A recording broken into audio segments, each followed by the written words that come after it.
Pain heals. Chicks dig scars. Glory lasts forever. Paige Bueckers signs 3-year deal with Unrivaled. They must have some confidence that they are still going to be around. Welcome back to the channel. Thank you so much for checking out this video. Appreciate all your support. Hope you're having a fantastic day. Shout out to the 19. So let's get into this a little bit on draft day. That is right. It is draft day for the WNBA as I'm recording this. Paige Bueckers assumed to be the #1 overall pick for the WNBA, going to the Dallas Wings, unless they decide to shock the world, as athletes like to say when the world's not really watching. But unless they decide to shock the world and go with Dominique Malonga, then yeah, Paige Bueckers will be headed to Dallas, and she's going to overshadow that news a little bit. Nah, probably won't overshadow, but still kind of big news, relatively speaking, on the eve of the draft to sign a 3-year deal with Unrivaled. Now, for those of you that may not know or just need a little bit of a reminder, they actually got her in. Remember how on the whole, the players in the first year are going to get equity. They're going to get a piece of the action.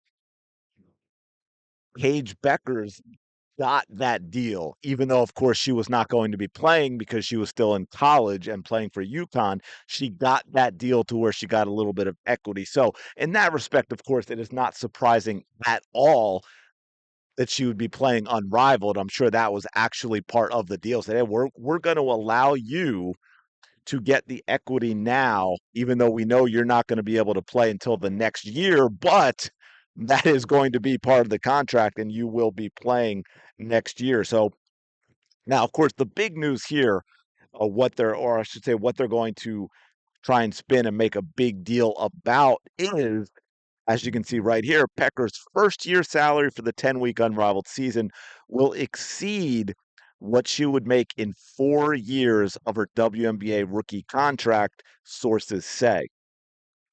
If Bueckers is a top pick in the draft, she is set to earn $78,831 in her first year, according to the WNBA's collective bargaining agreement, which means she's going to make around $320,000 plus for her first year in Unrivaled.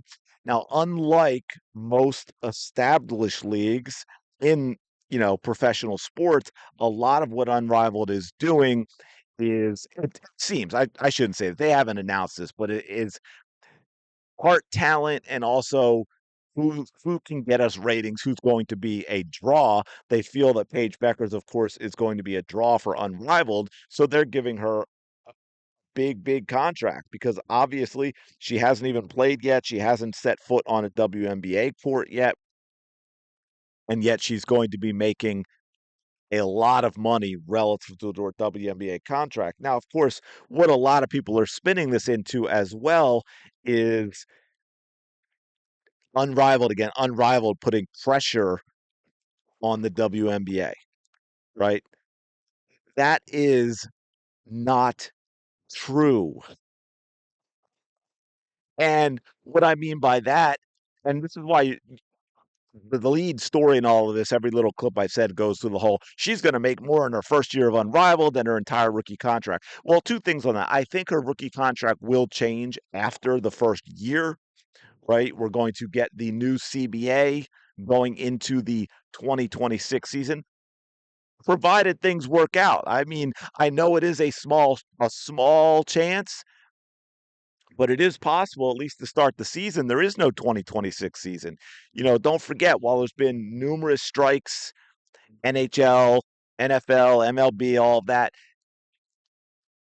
some of them have ended up having season disruptions, right? The whole movie, that I like, that's now the intro of the show, The Replacements, that was all based on, what was it?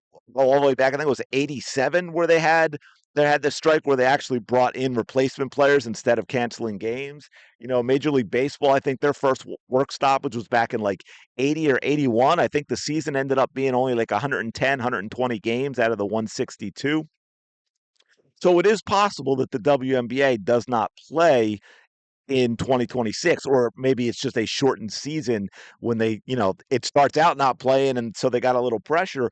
But my guess is Paige Bueckers' rookie contract and all of them, that's going to get adjusted with the new CBA. I can't believe the players would be like, well, we're going to sign this new CBA, but we're not going to have it impact players who just came into the league now, or that's why a lot of vets sign 1 year deals and so on and so forth. But of course, again, this is going to be used as leverage for the negotiations with the WNBA. Although I think that's disingenuous. I think anyone involved in the WNBA, if they know what they're doing, like here, you talk about instead of focusing on expansion through adding teams, the league wanted to build on what it felt made it so successful in year one, signing the best women's basketball players and providing them with premier resources and financial support. Yeah, I mean, that's not really what happened. It ended up being it wasn't exactly all of the best players, but they did get a lot of them. To be fair, they did get a lot of them, and they did minimize expenses, which is what I talked about. So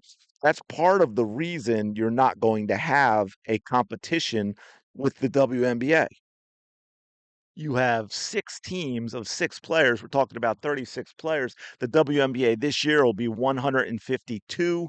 And then I believe over the next, I forget the exact number, but in the relatively immediate future, the goal eventually is 16 teams, which is what, 172 players. Unrivaled can only take 36. Unrivaled is not going to unseat the WNBA, because what you would have to do is you would have to expand all of these teams, right? You'd have to go from you'd have to make it 5v5, which would expand the rosters. You'd have to double or triple the number of teams. They'd have to have bases. You couldn't turn Unrivaled into the WNBA without it basically becoming the WNBA, except it wouldn't have the NBA's money.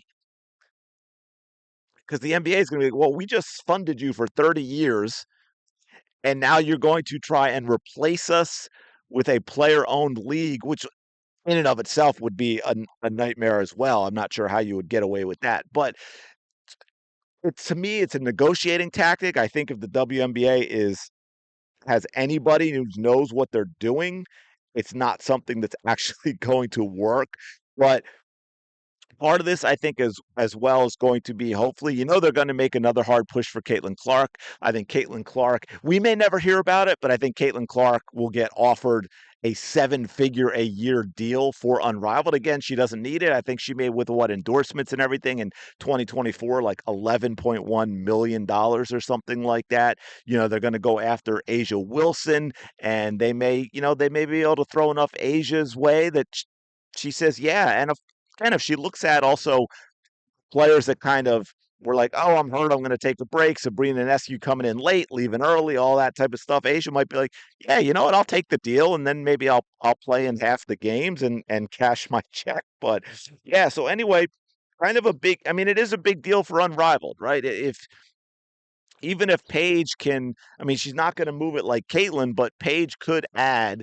She has enough of a fan base that she could add something to the ratings for the WNBA. I mean, I'm sorry, for Unrivaled. So, but I'm going to leave it there. Let me know what you think about this in the comments below, about what she's getting paid, what you think it means for the future of Unrivaled, and of course that being used to leverage in negotiations for the WNBA. But I'm going to leave it there. Appreciate it as always. Don't forget to smash the like button.